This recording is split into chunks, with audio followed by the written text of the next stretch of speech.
اس کی کیا توجیہ کر سکتے ہیں آپ کہ آپ کہتے ہیں کہ حاجی عبدالوہاب صاحب عجیب انسان ہیں، ان کی صحبت سے نفع اٹھانے کے جو اوزار ہیں ہمارے پاس نہیں ہیں، جو سوچ کی بلندی اور وسعت فکر اس شخص کو اللہ نے عطا کیا ہے، یہ سارے آج کے حضرت مولانا اور علامے اس شخص کے قدموں کی خاک بھی نہیں۔ یہ آپ کا تجزیہ ہوگا، آپ جانتے ہوں گے اور اللہ کو جواب دے لیں گے۔ آگے آپ فکرہ فرماتے ہیں کہ ابو بکر کی روایات زیادہ ہیں یا ابو ہریرہ کی؟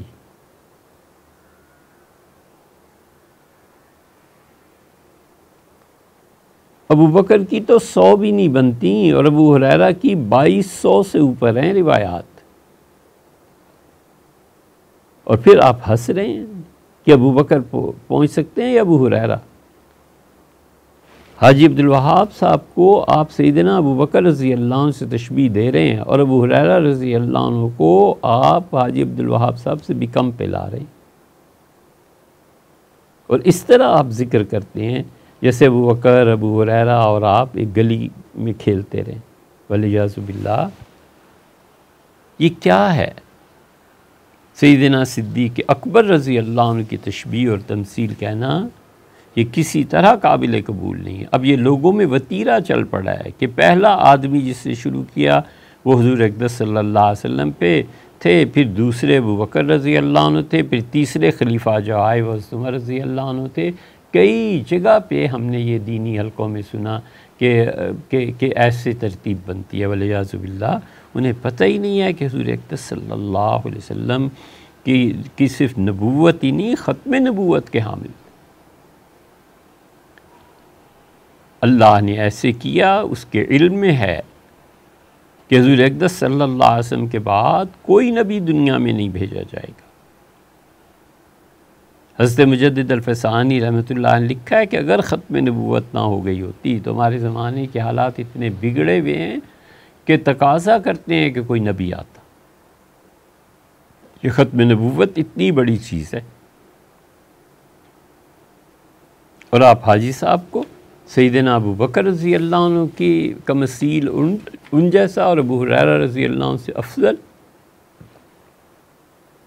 پھر آپ علاموں کو کہیں یا علماء کو کہیں، پھر کسی کی حیثیت ہی کیا رہ جاتی ہے؟ پھر حضرت ابو بکر رضی اللہ عنہ سے فارغ ہوئے تو سیدنا عمر رضی اللہ عنہ آ گئے، ان پہ بھی ہاتھ صاف کیا ہے۔ یہی باتیں مودودی صاحب نے جب ایسی چیزیں بعض لکھی تھیں تو اہل علم نے ان سے اختلاف کیا اور انہوں نے کہا کہ مولانا یہ باتیں درست نہیں ہیں، آپ کو ان باتوں سے رجوع کرنا چاہیے، وہ ساری ایک تاریخ ہے۔ اور آپ کہتے ہیں، یہ تقریر موجود ہے آپ کی، کہ عمر 99% عصمت کے قریب ہو گئے، لیکن 100 نمبر نہیں لے سکتے، 100 نمبر لینے والا تو معصوم ہوتا ہے، لہٰذا ہم انہیں 99.5 نمبر تو دے سکتے ہیں، آدھا چھوڑ دیں گے کہ نبی اور غیر نبی میں فرق رہے۔ اب ہوتے کون ہیں بھئی حضرت عمر رضی اللہ عنہ کو نمبر دینے والے؟ صرف اتنا سا سوال ہے کہ آپ کی حیثیت کیا ہے کہ آپ سیدنا عمر رضی اللہ عنہ کے متعلق ایسی گفتگو کریں کہ 99 نمبر 100 نمبر۔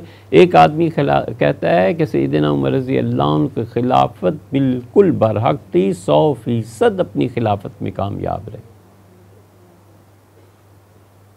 ہم کہتے ہیں آپ اس کو کیا ثابت کرنے شروع کر دیں گے کہ عمر رضی اللہ عنہ کی خلافت اس طرح خراب تھی، اس طرح خراب تھی، اس طرح؟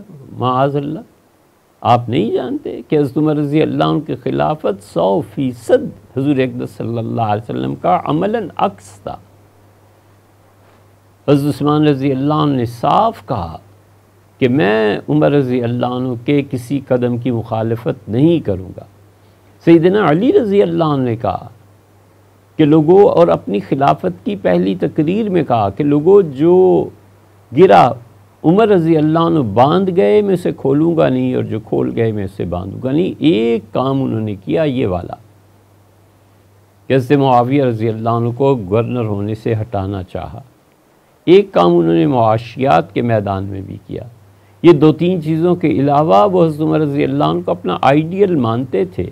سیدنا معاویہ رضی اللہ عنہ نے کہا حضرت عمر رضی اللہ عنہ کی شہادت کے 40 برس کے بعد بھی وہ اس بات کے قائل تھے. وہ کہتے تھے جو سیدنا عمر رضی اللہ عنہ کر گئے ہیں بس ہمارے لیے وہ راہ ہے، ہم اس پہ چلیں گے. آپ کی اوقات کیا ہے کہ آپ کہیں حضرت عمر رضی اللہ عنہ کے بارے میں کہ 99.99% نمبر تو دے سکتے ہیں، آدھا نمبر نہیں دے سکتے. حضرت مجدد رحمۃ اللہ علیہ کا جملہ کہہ دیں تو گستاخی نہ ہو، اگرچہ انہوں نے وہ جملہ حضور اقدس صلی اللہ علیہ وسلم کے بارے میں کہا ہے، لیکن سیدنا عمر رضی اللہ عنہ کا جو مقام تھا اس کو گرانا اور آدھا نمبر دینا نہ دینا خاک برسرے. سیدنا عمر رضی اللہ عنہ پہ بھی آپ تنقید فرمائیں.